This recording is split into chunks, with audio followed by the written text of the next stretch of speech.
Hi everyone, and welcome to another episode of the Tech Exec podcast. I'm your host, Aviv Ben-Yosef, and today our subject is senior engineers. What are they? The subject of seniority within engineering departments is always a bit strange because I find that pretty much every single company I work with has a slight different take on what a senior engineer actually is. And my pet peeve is that too many of us focus solely on the technical aspect of seniority. And that is to say that a senior engineer is expected to have a far greater mastery in their tools and the different components of the tech stack that they are using, and not a lot else. So you see people who are called and treated as senior engineers in a company, and that seniority essentially boils down to the fact that they might have less bugs or might be able to develop features faster, but that's about it. I do not like this kind of definition for seniority, which is quite common in many companies around the industry, because these people, as capable as they might be when it comes to rote execution of a task, they do not allow the organization to take on more complex tasks because they still operate as individuals. And due to that, they are not as effective of a force multiplier as I would like them to be. So, what is a senior engineer? First of all, there's, of course, this aspect of technical seniority. It would be a bit weird to have someone regarded as a senior even though they do not have a technical mastery that allows them to do the work better. And still, for me, seniority also encompasses a bunch of soft skills necessary in order to have that person be a force multiplier in their team. That means you have to look at an array of different skills, including, for example, product mastery, which I've talked about. A senior person in the team has to understand the product intimately, know exactly why you're doing stuff, how you're doing stuff, how the product is used by your customers. They need to be able to mentor and coach the people in the team. So, for example, if they are really good at technical tasks, that's nice, but what I would really like to see is how these people help others in the team become better performing these technical tasks. So, for example, when they go over pull requests and do code reviews, do they merely point out the bugs, or are they able to make those people they work with better so those people in turn have less bugs in the future?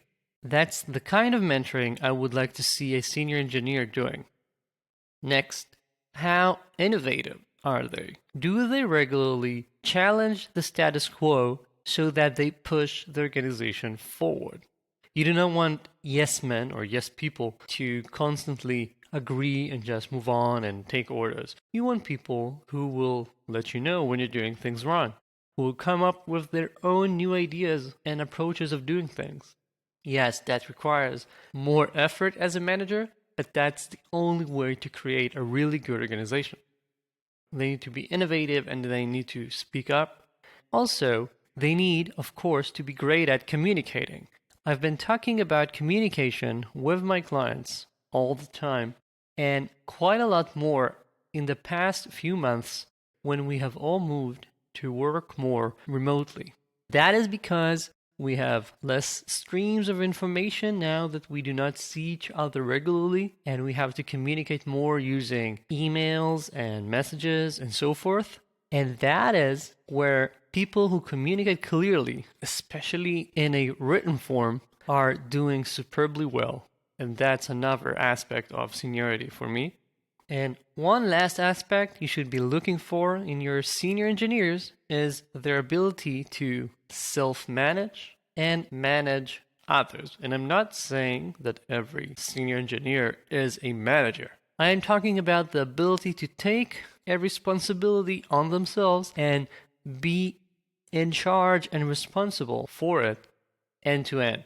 At least it needs to start with them being able to self-manage. A senior engineer should be a person to whom you can delegate a task without having to constantly fret over it. That is the first way in which they allow the organization to push out even more features and ongoing projects because they can do something and be in charge of it. And as their seniority progresses, you might have a career ladder with different levels for this, but as they become even more senior, they need to take on even bigger responsibilities so they can be a feature lead and, for example, discuss with product and the stakeholders as they are in charge of pushing a feature forward. These are the people who can set the right priorities for themselves and the team they're working with. They know when to ask for help and when to raise their hand and say that there's an issue. They can be trusted to communicate if something goes awry. And this definition, as opposed to the original definition, which is solely about technical mastery, means that these people are not just technologists, but they are professionals. They understand the product and can help take on more work in a reliable manner as your team keeps growing and growing. Thank you for joining me. That's my take on senior engineers. If you have any different opinions, be sure to let me know. My email, as always, is in the show notes. If you haven't yet, let me suggest that you subscribe to my Change Catalyst newsletter. It's the best newsletter online for tech executives, and I've got a bunch of very exciting news coming out soon, so make sure to subscribe. Thank you for joining me, and talk soon.